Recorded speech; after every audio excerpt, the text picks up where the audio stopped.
Hello, everybody. Happy Wednesday.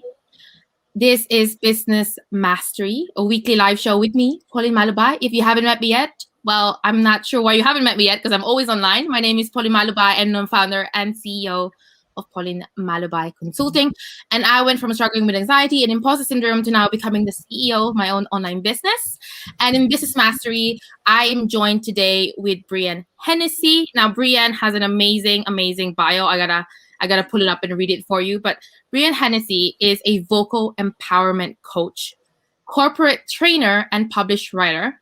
And she's a certified and licensed speech voice pathologist with 13 years of clinical experience and 40 plus public speaking appearances. And she empowers executives, entrepreneurs, and speakers to communicate with more purpose, speak frequently without fatigue, and listen to their inner voice. I love that. Prior to becoming the owner of Your Vocal Vitality, she received awards and held leadership positions with the speech pathology field, including Outstanding Leadership Award from NSDA, Appreciation Award from ASHA, and served as chapter president of University of Iowa Student Speech Pathology Association. Oh, welcome. And I love your mission. Your mission is to elevate women's self-worth via the aligned power of their voice. I love that, Brianne. Welcome to the show. Thank you for gracing us with your wonderful expertise and presence. Thank you, Pauline. This is so delightful. Ever since we first chatted, there was just like this energy and synergy that I just love just with your light and how you show up. So thank you for inviting me into your sphere. You're welcome. So I am going to jump off and make sure that my audience receives everything that you've got to offer. So the floor is yours, my dear. That sounds wonderful. And for anyone who has questions, Pauline and beyond, feel free to drop them in the chat. Or Pauline, if I miss any, don't hesitate to pop back on and let me know. I'm certainly happy to answer questions during our time together, or at the end. I'm happy to circle back as well afterwards and connect with anyone too. So thank you again for that beautiful introduction, Pauline. And I'm just excited to be here with you all today. And I have a question for you, and the title kind of gives it away. Do you consider your voice an asset? And if you've never considered that, that's okay. You're not alone. A lot of folks ultimately really don't think much about their voice. They either wake up and just expect it to be there. Some folks just take it for granted. Or other times, maybe they've thought about it, but not necessarily recognized that the voice that we all possess is something that we can enhance and explore. So as we talk today, the biggest thing I want you to be able to recognize is that you have a unique voice and you are able to share that with the world. You have a purpose and a mission here. And that's what's really important about how we show up and how we care for this instrument so that we are heard as our most powerful selves. In the past 13 plus years specializing in voice, one of the things I also come across is not many people really know, unless you've had, say, formal training or a little bit of, education about it on the side, how in the world we even make sound. So for those of you interested, I'd like to go through just a brief little anatomy lesson. Okay. So if you're ever curious about where your voice is, the first thing I'd like you to do is put your hand on your neck. Okay, right on the front. And what you're feeling is your larynx, your voice box. And at the top of that is your Adam's apple. So the Adam's apple is a prominent notch, and it's usually more prominent in men than women. So you'll feel that if you swallow, it'll bob up and down. Right behind your Adam's apple are your vocal folds. You'll hear the word vocal cords, but they're more anatomically correct as vocal folds, layers of tissue. And if you make sound right now, let's say you just start counting 1, 2, 3, 4, 5, you'll feel vibration. The sound waves coming through the skin onto your fingers. So that's where your vocal folds live. Now, to make sound, we need more than just the vocal folds. We need the air powering that, and that comes up from the lungs, comes from the support of the muscular systems. And then that travels up through the windpipe, through the vocal folds, and they sit kind of like this, like a little V, okay, shape. And then the vibration begins. But if we just had those two parts, air and voice, vibrating, all we would hear is a buzz. But each of us have our own unique voice, just as unique as a fingerprint. And so what makes us sound like us is the third piece, which is taking the filter, the head and the neck, putting it on, And then the sound can travel and resonate through the spaces, and we can shape it into speech and language as we do. So that's what makes each of us unique. Now, when that comes into a place of ease and efficiency, meaning we're using our voice very easefully, very optimally, most of us may not even have any sort of issue with it. What I've found over my years of doing this with folks who have already started to struggle with their voice is that they ultimately didn't even realize that it was an instrument they could care for proactively. So the reason I consider this as a conviction in my business, voice as an asset, is because if you didn't have your voice, you couldn't do your work. And so my mission to both help protect proactively and preventatively the health of the voice, as well as bring in the other side of the coin, which I consider our inner voice, our intuition, our guidance system, the way we connect to who we truly are, and we want to bring that into the world. So one way to think of this is you have your physical voice, you're talking along, and you say something, though, that doesn't match with how you're actually feeling inside. So what I call this is the voice is a barometer. And so let's say when Pauline and I had jumped on today, let's say she was like, oh, hey, Brianna, hi, how's it going? Well, immediately I would have been like, wow, Pauline, what's going on? We could hear something's off. Okay, now that's an extreme example, but could be whether you have a cold or whether you're just feeling a little off. Something in our auditory processing tells us, ooh, something's not right. We can also feel a difference. Now, what if she really tried to kind of make that extreme? Yeah, I'm totally fine today, Brian. Everything's going great. I don't believe it for a second, right? There's something different in there. And so we all do this to various degrees, depending on the situation and the person. But as you can imagine, if that gap becomes wider and wider between what we're actually feeling, what we believe, and what we are trying to express and say, that can not only lead to communication breakdowns personally, in business relationships, but certainly as we are here showcasing our message and our purpose, that creates a dissonance or a disconnect. And when we're in dissonance, people can feel that. So when the words don't match the sound, when you're not feeling comfortable and confident and loving the sound of what's coming out, that's going to create dissonance. When you say something to a team member, a colleague, a potential client, and there's that dissonance, that ultimately I've seen lead to an actual physical change for some voices. For women in particular, the voice can feel more strained, tight, pushed. Sometimes they lower their pitch in order to kind of adjust, not always consciously. And then sometimes there can be this sense of, I want to sound like somebody else, or I want to sound more authoritative. And so they're trying to reach for these other unnatural forms of voicing that doesn't actually allow them to speak up as their truest self. So these are some of the ways that this can start to really take what you have to say and kind of distill it. And so what I want you to understand today is that you have an instrument that you are capable of exploring, that has lots of potential, that you can learn to love, that you have such resonance with when you align with that physical sound, the inner voice guidance and belief being in alignment, that creates a ripple effect. Now, when you think of how much you talk as this asset, okay, we use it every day, most of us. I want you to think of this in terms of an athlete, okay? So one term you will hear me use is vocal athlete. What that refers to is how much, how loud, how often. And Pauline and I were having a great discussion about this when she and I were chatting previously. Sometimes in this online world, we tend to want to like push. Okay, I'm talking to the screen now. I'm talking to the camera, even though the microphone's like right here. We just naturally get louder. And so in that, we are using over threshold amount of voicing, and that can really deplete us through the day. So we can start to feel more fatigued. We can start to feel like our voice is strained or tired. And ultimately, if that goes on for too long, then you're putting yourself at risk for injury. And I've seen that many, many times.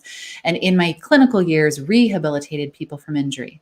So now you being here today, being proactive, are in the preventative seat. And the great thing about that is sometimes it's just the first step of awareness. So when I see vocal athletes, particularly women who are speaking more than 75% of their day, of their activities. So you can equate that to about 6 or 7 hours per day on average that you are speaking, voicing, vocalizing. All right, that adds up. But you're never going to see the marathon runner just hop up from the couch and go off and run the marathon. They have to do the conditioning and the training and have an understanding of how their body's working so that they can do that for the long term.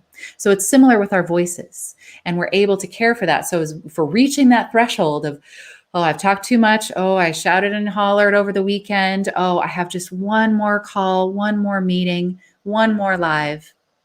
Then we start to learn the signals and become aware within our own bodies and our voices. So that's the first thing, to become aware. The second thing that I notice that is often a mistake that people make is, okay, they are aware. They start to notice that they're pushing, but they just keep pushing. I just have that one more thing. I'll just get through Friday and then I'll rest over the weekend. When that starts to become the norm, again, like the athlete out on the field, maybe they notice a little irritation in their ankle and they're like, it's fine. I'll just stretch it out. It'll be okay. And eventually that leads to them feeling some discomfort in their knee. And then they start to notice some shifts in their hips. And it kind of cascades from there. Voice is similar. So it's one thing to be aware and then to be able to be much more proactive if you start to notice a pushing sensation.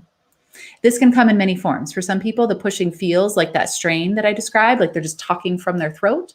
For other people, it actually changes the quality of their voice. And they're thinking, that doesn't sound quite like me, but it's fine. I can still talk. It'll be okay.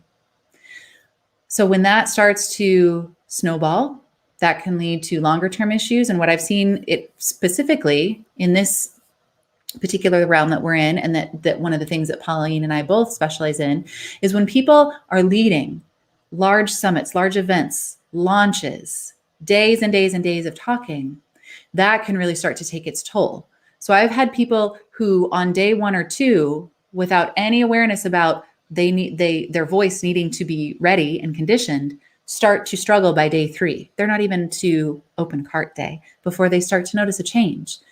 And this creates an unnecessary stress, unreliability of the voice. Am I going to be able to take enough consult calls? What about, can I delegate to a team? Wait, I'm doing this all on my own. I don't have my team right now. Whatever the scenario may be, it really puts you at a disadvantage when you're thinking of the bigger picture of why are you here to show up and share your message? And so one of the things that I want y'all to think about is preparing for those events, preparing for those launches, creating a preventative awareness of how you can care for this instrument. So one thing we've already talked about, being aware of the volume. Are you pushing your voice? Are you talking louder than you need to? If so, do a little check. I recommend having a little more conversational volume, like the way that I'm talking right now, conversational volume, and then try yourself out at like a louder volume, like you're really projecting your voice, and just notice the differences, and you get to choose in between those. The other thing is to trust the mic. The microphone is there to do the job of projecting your voice for you. So if you can lower volume, if you can change your pitch in and out, that's the mic's job to be able to detect that so your audience can hear you. So you want to allow for that to do its work, because so often, again, people have the microphone right within their physical sphere, and yet they're still acting as if they need to project across a room. So trust the mic. For those of you who are more visual, I'm a big fan of sticky notes, putting a little sticky note on the computer or device that you have so that you can see that little reminder, trusting the mic and allowing that to be there. And so thank you so much, Pauline, for putting that. That's huge into the comments. Yes. And so when you are allowing yourself this awareness of your voice, the other opportunity it gives you is to start to play around with your voice. I'm curious how many of you have ever played with your voice, especially if, let's say, you don't have a background for, singing or performing. And while I have worked with singers and performers, my passion is for the speaking voice, the thing that we use every single day. And so our speaking voices can be enhanced. We can explore them. We can play with pitch and volume. And why is this important? I had a client recently have her first launch. In preparation for that, she was going through all the to-dos that is necessary, all the logistics. She also recognized that this was the most she would be talking at length in a row, day after day, than she does at her role as a CEO of a hospital. And so she was already having that awareness. The other piece is she started to observe that she didn't want to show up in her CEO voice. She wanted to show up in her most authentic and real voice. And she also knew that by engaging with her audience, that meant connecting with them through the sound and the words that she was saying. So she was concerned about falling flat, sounding at one level, not keeping the audience engaged. And so we've all been there in different capacities, whether it's a conversation with a friend and we want to be heard, or when we're speaking to an audience of thousands.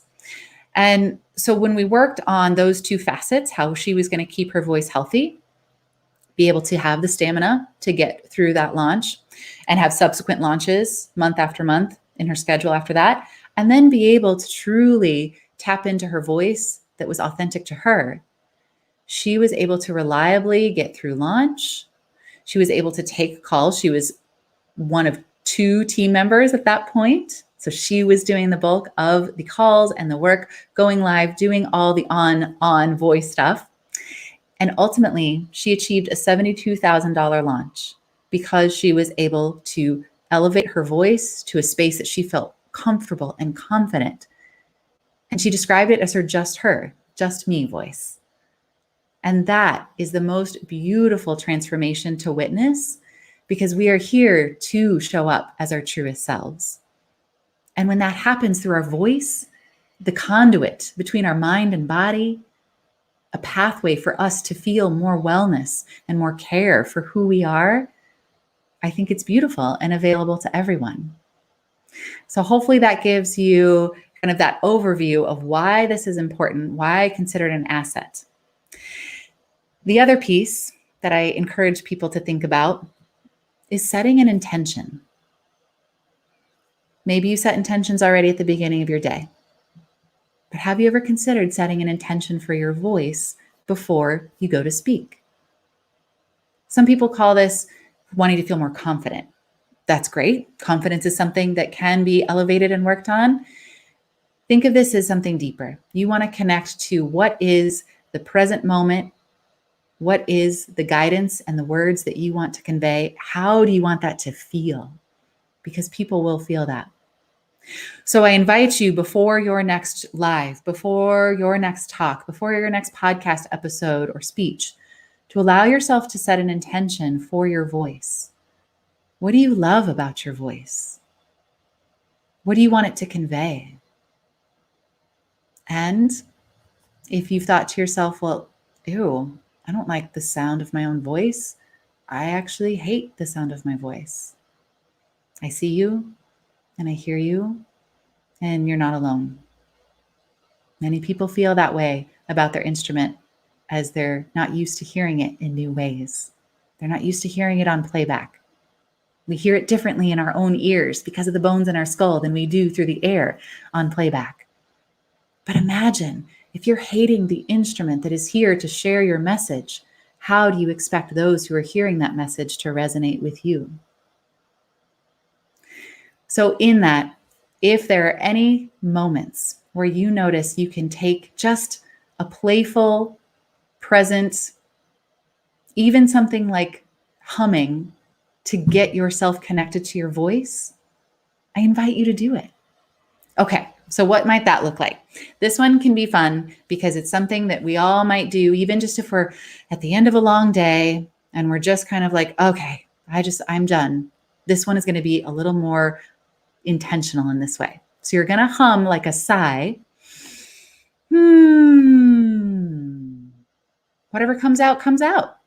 This is just you mindfully taking a connected moment where your breath and your voice are on. Because a lot of times people think, and I hear this in the voice coaching world, I hear this in the speaking world for public speakers, oh, just breathe more. Oh, just use your breath more. cool. You can breathe all day. That doesn't mean that you've actually optimized how you're using it for your voice and finding your most natural space to speak as you. So try the hum again with me, okay? For those of you who are able. It's just like a really sloppy sigh. Maybe you notice the quality is smooth. Maybe it's a little raspy. Maybe it kind of jumps and skips. Maybe you start to feel a ease and it just flows out of you. Whatever it is, no judgment. But it's a way to start playing around with what your voice is capable of and give yourself that moment of gratitude for this instrument that allows you to communicate so powerfully. So if there are any questions that anyone has about this, and thank you, Pauline, for being so diligent with summarizing these things, because this is not something that people are talking about on a regular basis out there. And especially when you are preparing, running, let's say, your business in a leadership position, preparing for something like a launch or a summit, and voice is the last thing on the menu typically. But we want to look at this as we do the rest of our bodies and care for it for the longevity that you desire, so that you can really be heard no matter what the situation, and so that you can really show up in ways that feel the best to you. And so for those of you who are here today, and actually for those of you on the replay, okay, I would love to hear from you as well. Let me know what questions you have. No question is a silly question, okay? I've heard it all over the years. And I have a question. Oh, I love it. Bring it, Pauline. Yes. Let's hear it. So one of the questions that happened to me today with one of my students, and I felt really sad hearing this, but so many people struggle with it, is she said to me, she's Italian and English is not her first language, right? Okay. But even though she said to me, when I get into a sales call, I just can't trust my voice. Like I can't, and that made me so sad. And she said, It doesn't matter if it's in my native language or it's in English. And I immediately thought of you and I said, I'm going to ask Brienne. Yes. That's kind of like the situation. So I'd love to know what would be your advice to her. Yeah, that's an excellent example. And so in that, especially when we're in scenarios, conversations, situations where we don't inherently feel comfortable for whatever reason, maybe it is we're new to it. It takes practice. Sales calls take practice. You're there to serve, and you know that is what you're showing up as, and yet that's clearly not coming through in your voice. So if you don't trust your own voice, that will be felt by the person on the receiving end. And so I encourage people to first check any limiting beliefs that they have about how they feel in those scenarios when they're talking to people, in this particular case, about sales and how that makes them feel when they're speaking about it. If they're speaking about sales the way I speak about cilantro, because I hate cilantro. See, I can't even hardly say it because I dislike cilantro. That is true for me. Some people love it. Cool. But I can't reliably say, oh yeah, I love cilantro. That tastes really good in that guacamole. No, that's not going to fly. So tapping into what it is in the belief system, and then being able to practice speaking it out. I think that's so powerful. And I don't just mean, okay, maybe you have a script or maybe you have something you want to, prepare, but really speaking out what you believe and that empowering belief you want to have for yourself and for your voice. And then the final thing, when you're speaking it out, where do you feel it in your body? So my cilantro example, I tend to feel it right here, the base of my throat, and right at the back of my tongue. Okay, everybody's a little different. If it's in terms of, let's say, this sales example, I totally hear you. I've been there. I know what that sensation feels like and how I used to feel about that particular scenario. And I used to feel it right in the base of my gut. When that feeling is not honored and recognized, that is that conduit. That's that connection. And our voice, just as we were talking about, if someone's ill, it's a barometer. It's going to give us away in some capacity. And so I encourage you to allow yourself those explorations and get into that space where you feel expansive with your voice. You can trust it because you're hearing the words and hearing the sound come out, so that when you're in those situations, you have almost like a double awareness system, both what you want to say, but also how your voice is feeling as you say it. Yeah. I love that. Thank you so Yeah. much. You're I'm very going to welcome. definitely pass it along. I'm going to tag her in this video. Oh, fantastic. Yeah. Yeah. And the other thing would be, I'm all about, being proactive and looking after the instrument. And I love the fact that you said instrument, because I think a lot of people don't realize that actually, that it is an instrument. It's great. If you're a singer, your livelihood depends on it. What would be the best habits that one should cultivate in order to just be proactive in their vocal cord health or their voice health? Absolutely. Yeah, that's very, very good example. Many people think, and I get that a lot actually, many people think, well, I'm not a singer. Why would I take care of my voice? But you also just said it. We are working with CEOs, executives, coaches, public speakers, who I would argue their voice is their moneymaker. If they didn't have it, they wouldn't be able to do what they needed. But we just think of singers and performers kind of as this other echelon. And so in that, what I encourage first and foremost is that you are caring for your voice from like a wellness standpoint when it comes to very easy things like hydration. Now, many people might say, oh yeah, I drink water. Water is something that goes through our entire bodies. Water does not touch our vocal folds. So it's important that you are drinking 12 to 24 hours before anything that might require you to speak a lot, okay? Or where you feel like you want to prepare in advance. That's important because even the water that I'm drinking now, I'm doing this because I like to sip continuously throughout the day. That really allows for the body to stay steadily hydrated. And I also want to normalize sipping on lives. Many people don't, and they feel scratchy or throat clearing or coughing coming up. But hydrating 12 to 24 hours, okay, before you have to speak, but keeping that as a new habit. And then allowing yourself to notice, can you play around with your voice in warming up? Can you do something similar like the humming that I just demonstrated? Can you allot a time just before you're going to speak to get your voice in check? And then also, if you're speaking heavily, to allow yourself some cool down time after. So for some people, that looks like the voice warm-ups and they start to do some humming easily to cool down. For other people, they need to just be silent. And so I call them voice naps. And so you can take like a 5-minute voice nap of just voice rest, be silent, but you don't want to rely on the rest alone. Because in that regard, just like if we were thinking of the singer example still, no singer is going to just be silent for a week and then again expect to jump back on stage and go for it 8 shows a week, let's say. So there has to be this balance. There has to be an understanding of where you can be strategic about your voice use, whether it's a heavy week, a light week, or if you just kind of generally have to have stamina for your voice. So those are some of the main things I encourage people to keep in mind from that kind of holistic view of how you're going to care for the voice. And the final thing is stress. How are you going to manage and replenish your stress level? Because that depletion can actively impact the voice. People feel tightness.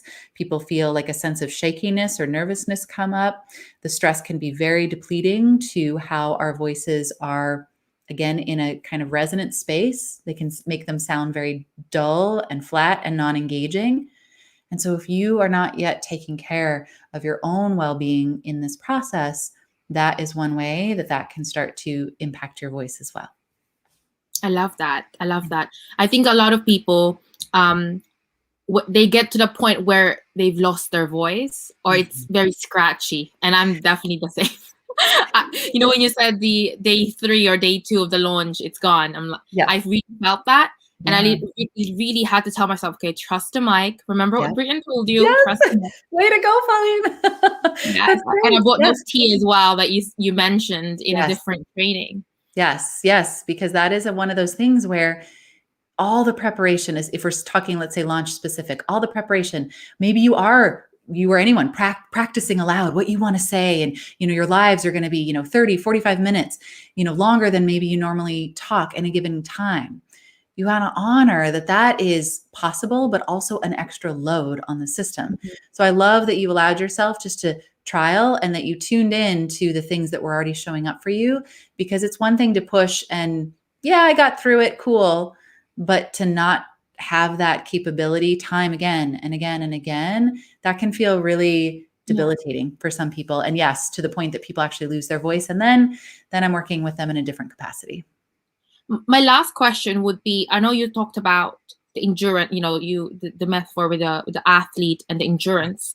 Yeah. So if someone, for example, myself included, is going to be consistently, jumping on calls, speaking a lot more than, a specific time, how does one build up that kind of resilience or endurance when it comes to mental health? That's a great question. It comes down to being able to prioritize a care routine. And so that's a lot of what I work on with clients is what's unique to them and their voice that in the exercises and routines they can use to make sure that they're laying a foundation. Think of it like that, just like the athlete would before, any sort of race, they would lay that foundation. And then being sure that there is this, I think of it again like a bookend, that when you want endurance, it's not just about like showing up and then just go and never replenishing. There has to be the warm up piece and then the replenishment, or what I call the cool down piece, so that then you can take it more like your voice in an ebb and flow rather than it just like declining or feeling like you're running on fumes. And so I think that's over time what builds in this space of thinking of it as part of your whole body care. This is not a quick fix. This is not a one and done kind of scenario. This is something that you get to explore and up level the way you look at your voice, the way you treat your voice, because it's something that can be infused lifelong into just your daily wellness routine. Amazing. I love that. Thank you so much for answering all of my questions. Absolutely.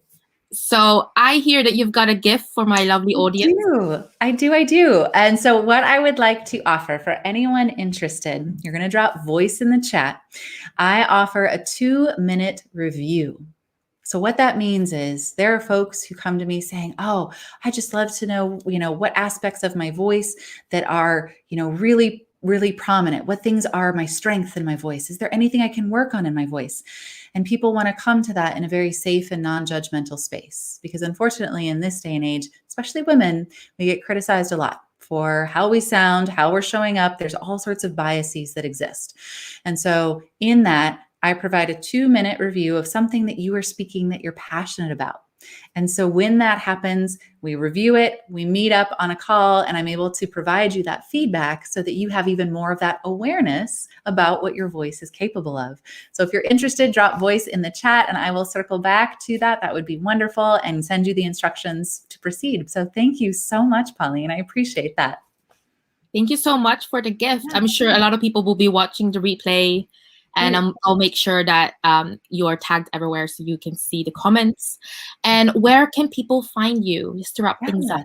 Absolutely. So I am on Facebook at Your Vocal Vitality. I'm also on Instagram, the same at Your Vocal Vitality. You can find me also in my free Facebook group, Empower Your Voice. And then I also hang out on LinkedIn at Brienne Hennessy. And occasionally you'll see me on Clubhouse at Brienne Hennessy as well. Amazing. So that's where to find her, everybody. So I wanna thank everyone who has joined the Profitable Entrepreneur Workshop. I hope that I have served you well, and I will see you next week for another Business Mastery Weekly Live Show. Bye for now, everybody.